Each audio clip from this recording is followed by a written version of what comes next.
connect, serve, and grow is what you can expect at the House of Reconciliation. Leadership, community, education, wellness, and participation is part of our plan for your spiritual growth and success. Family and faith is a core value for the House of Reconciliation, working to help people find their purpose. Want to make an impact in the kingdom? Ready to tap into your future? Meet us at the House Sundays with Pastor Reginald Campbell. www.houseofreconciliation.org.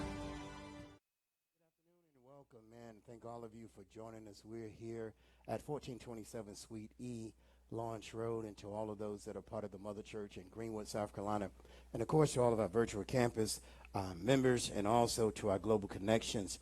We have a conversation that we're going to break into. I think the topic this evening is get out the way. Okay, are y'all sure? Okay, I guess everybody doing something, so nobody knows. Hold up the mic you have, sir, so I know which one it is. Oh, hang on. All right, there you go. All right, so you had a question, and we're actually beginning to develop the concept this month of money principles. So there's a question that was asked. So we're going to have this little conversation because it ties in. The topic is get out the way. Now, your question was what now? How once we get a plan and get everything in place and we start moving along the path that God has for us, how do we stay out of the way of the plan and not try to go off on a tangent by embellishing the plan, altering the plan to what we would like versus what God has designed for us to have? Well, the first thing you have to do is what happens is, and I always tell people, the first person in the mirror is you. And so as you stay in the mirror, or I stay in the mirror, or we stay in the mirror, you're going to know the difference between what God is speaking versus what you want versus the goal.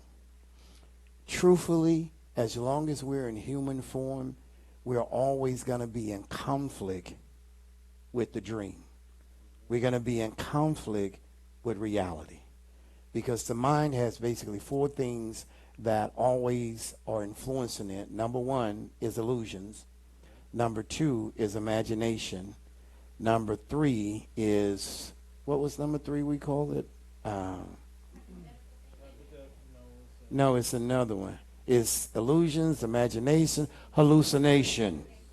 And so what happens is when God starts to speak to you, you also have to remember that you're human. So the human side of you are going to always try to overturn the voice of God. And so the topic tonight is get out of the way. And I didn't know that one of the famous rappers did a song, or I forgot. That's how old I am. And so it kind of just blends in. So what happens is you have to now distinguish. And so it's almost when the Bible speaks of take up your cross and follow me. Now you're carrying the burden of your cross because it's internal as well as it is external.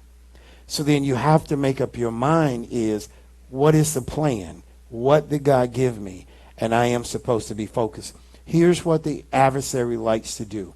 People always talk about struggle and survival when in God's plan, he says, I know the plans I have for you.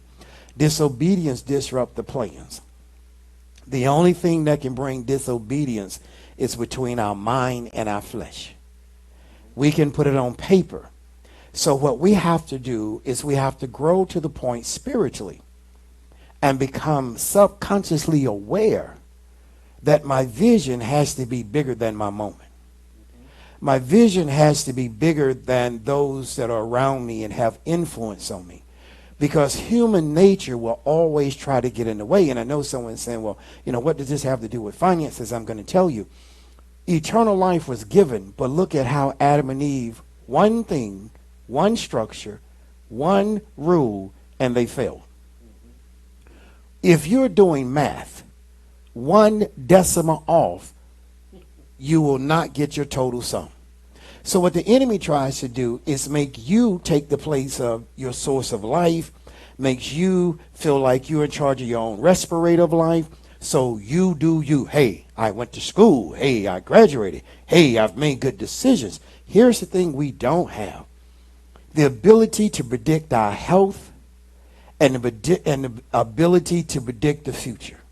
So here's the thing when it says get out of the way. The thing that I wrote and someone else had said something about it is, number one, stop talking to everybody. Because what most people want to do is deposit junk in you. They want to put a level of curve or dysfunction. They want to put a theory. They want to put some old folk, back way down in the Louisiana area. I don't know if Brother Ray's on. You can hit him up. People would say they put a root on you. And so now there's a thing called evil. It does exist. It's bigger than the horror movies. But see, when you talk to everybody, you also expose yourself. And you open up yourself to people who don't have your best interests at heart. You have a question. They really want to kill the vision that God has given for you. Well, and see, here's the thing. You got to realize the enemy has to use some source besides your imagination to tap in. And so when we talk to people, it's human nature to begin to form a relationship and trust a person who may be designed to poison your future. So the first thing is you got to get out of the way and understand the difference between God's voice, your voice, and what your nature wants. And so what we're saying is stop talking to everybody. Sometimes they have nothing good to say. They just want to find out what you're doing, find out who you connected with, and sometimes they will try to get ahead of you and sabotage you because they're not for you. So what we have to do for those that are writing, because what I'm going to give you is going to tie all of this in. Understand who's the author of your book. When you can understand who really is in charge of your life, we will not have the difficulties that we're having because we should be working in sync with God to achieve, because you got two things that should be working for you. Number one, you're a citizen of earth. So you should be producing. You should have something nice. That's not anything new to God. The challenge is how you handle it. Understand who's the author of your book. So why let another pensman write something in your book that's not a part of your future? Because if they can get you sidetracked, then now they can take over. And normally what they offer are basically 4 or 5 things. Number one is fear. When you're trying to develop or discover, there's an element of fear, anxiety. And when you fail, which failure is one of the first steps in getting better knowledge, most people feel ashamed. Fear, anxiety, shame, and then the media. We look for too much response from media. Media plays a huge factor because it's always trying to sell you something. You can look up something and look at it. You can Google something, or I don't know what, Siri something, whatever. And next thing you know, everywhere you turn, it's popping up because it wants to influence you to take you away from planting, sowing, and taking time to focus on your seeds. Now, you got fear, anxiety, shame, media, insecure people. Some people have a challenge with you being positive about your life. Now, this is critical to finances. Why? Insecure people turn into haters. You just have some people hate you because of how you look, what culture you come from. They just assume something about you. Here is what I want to recommend to you briefly here. Take time to reset. If you take time to go back, for the vision for your life and for your finances, you will not be afraid. You will not fear the no. You will not fear the pause. If you are in line with the vision that God has given you, you're not fretting when you're on pause. That's the time to reset, revisit, and advance yourself in knowledge that will improve your skills. In a simple term, that's the time to practice. Take the time to reset. You have to remember this. What was no longer is. What was no longer is. So the question becomes, today is fine. I spoke to most people that came in and they were telling me about their day and the overall. One youth gave a big thumbs up. Okay, here's the challenge. What about tomorrow?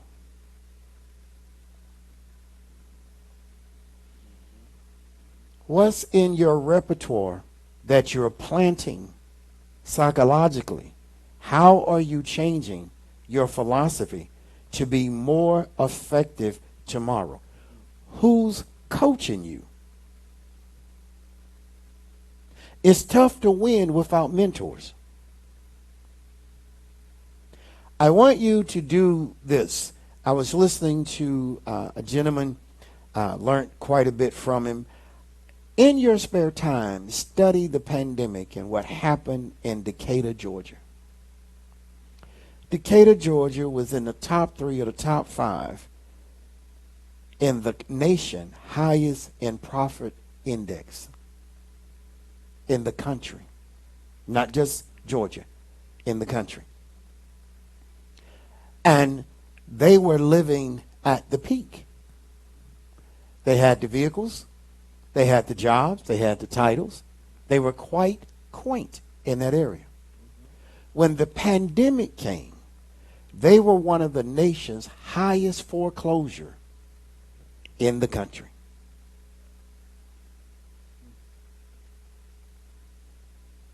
They looked the part, they lived the part, but when a test came, you know what was missing? In the mass majority, when the numbers came out, anywhere between, I think it was 89 to 96%. You know what was missing? Personal savings. So when their job, because a lot of people were not, I don't know anybody that could have been prepared for the pandemic, but some people had made a little bit of progress where they had some things that, like internet, laptops at home, they were able to work from home and do things. They were able to make an adjustment. When you're at your max, there's no room for adjustment. When your finances are scrapped and to the max, it is a very difficult time to have an accident in your finances. So they went from being one of the most profiting high index communities in the nation to having in the top 5 of foreclosures during the pandemic. And so the gentleman, I don't want to mess up his name. Oh, man. I have to get his name. I'll share it with you. He gave the data. He said this is what was missing. Personal savings. Your 401k can look great until you have to touch it. A lot of people have money piled up. But when you have to touch it, it goes down real fast. And if you have to touch your pension, 401k, or stock or profit sharing, well, especially in your 401k, is taxed at what? 39? 20% for anything you take out before the end clause. So there's a penalty because what was missing was personal savings. They had the cars, they had the homes, they had the status, they had the communities, they had the social clubs. They were booming. The greatest downfall was missing savings. So when we talk about get out the way, your future must be bigger than this moment. This is what will help you financially, psychologically, be able to master the no. The no does not mean it's the end. The no could mean it's a bad deal. It can't take place now, but it's nothing personal. See, as you were saying, how do you get out of the way between when God is giving you something and you're trying to manage and you want to go this way? It was no different than Adam and Eve in the garden. They had everything they wanted.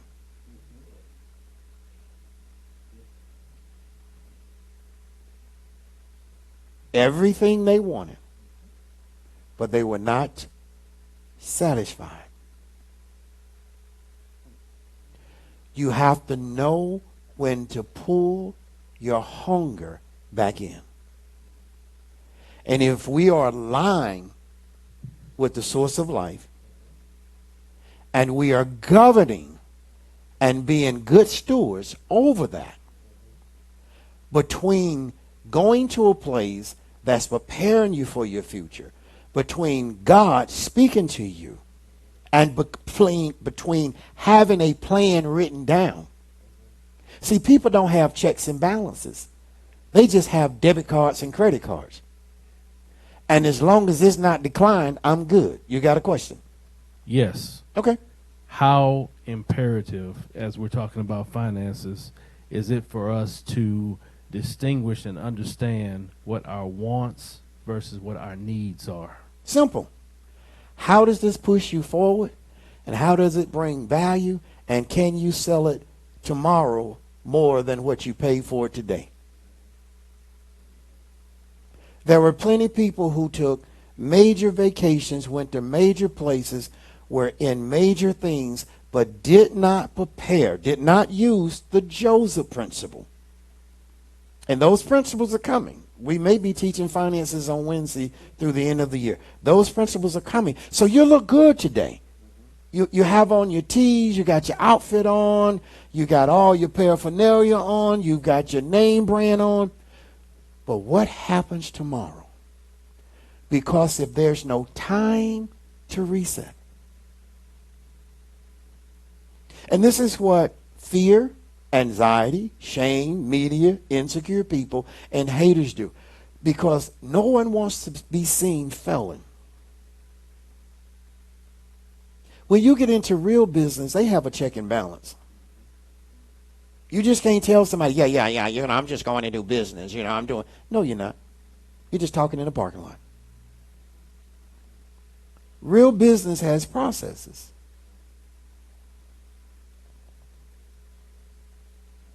And this is going to hurt. Most people who say they have a business, they don't have a business. They're a peddler. They're peddling. They're not registered with the state. They're not. If you are going to be successful, there is a registration for basically whatever you're doing. If you're going to be a food vendor, you have to register with the county or the city. You just can't get your truck and go out there. Okay? If you're going to be a lawn care person or landscaping, you're going to have to produce your qualifications. You just can't say, I'm a mow and blow. Because you're not going to get paid for people who can understand what type of weed. You can't do major parking lots and engineering firms with a 20-inch lawnmower. See, people put more time into the look and into the title. And you're really not in business. Can I make it plain? Until you invest more in your business than yourself.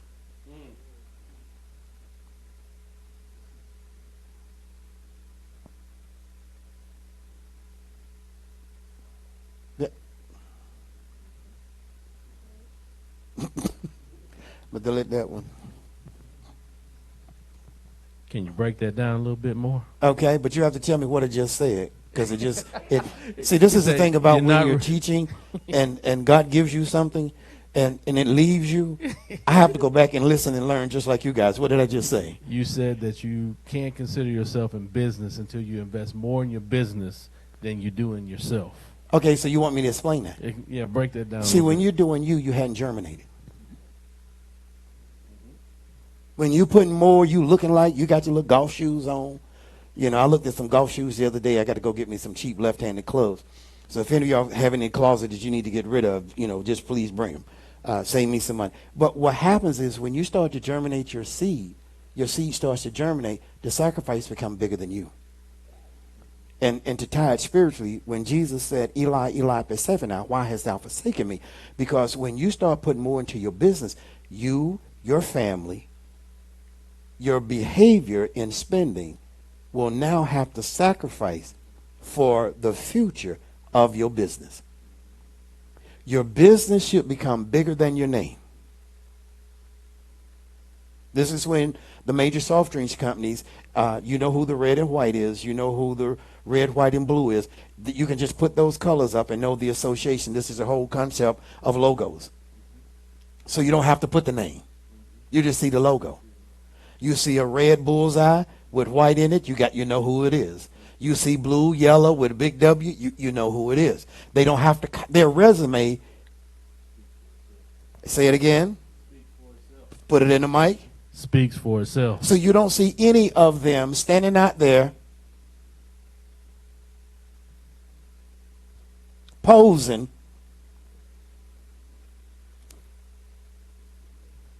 doing the rub. You know, I call this the rub, doing the rub, you know, showing their shoes.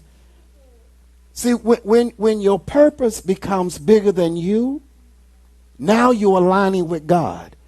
And can I take it a step further? When you are learning to keep your mouth closed, you're starting to align and your seed is starting to bud, to be germinated, because what it starts out as is not how it will end up. No seed, no tree look like the seed it came from. But guess what? It has its DNA. How can God shine on you when you're bigger than your purpose?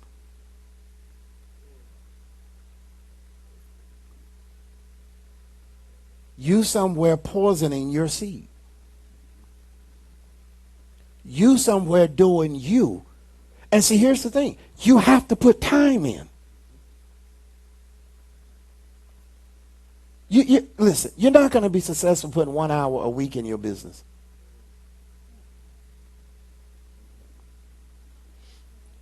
Take the time to reset.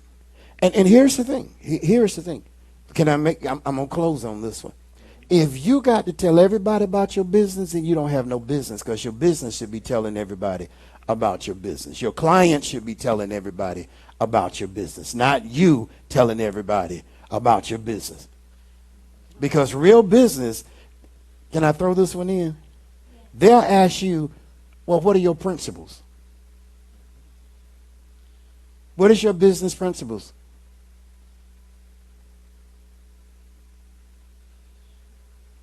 Where's your certifications?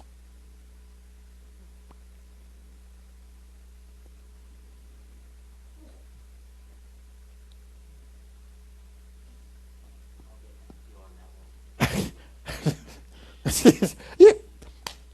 Question. It's also okay to work a job while you're working on your business plan, is it not? I don't know the statistical data, but you would find that the majority of the people that are successful not only work one job, but work multiple jobs. I know exactly. We were out at a particular major manufacturing company, and people used to ask me, because, you know, they would talk trash. Hey, if you got a business, what you doing in here? Somebody got to pay the bills, because I got to invest in the business. You ain't got no business. Now they somewhere all like this.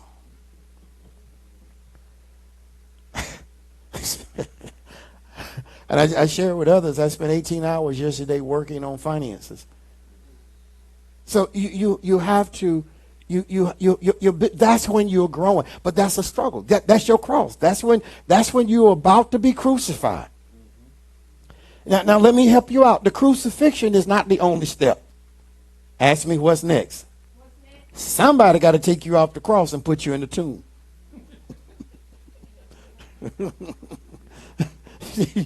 You will not have the strength. So if you're going to really do business, you got to outsource to other people who can carry certain entities of the business. You have to have mentors and resources and people that you can talk to, because that's your tomb time. And so when it starts to be birth, now who went in is not who came out. So does this make sense? Yes. Get out the way. You have the potential for greatness. Those that are in the room, those that are part of the mother campus, those that are part of the virtual campus, and to our global connection. Whatever part of the world you're in, you have the potential for greatness. The real question is, do you have the sacrifice for greatness?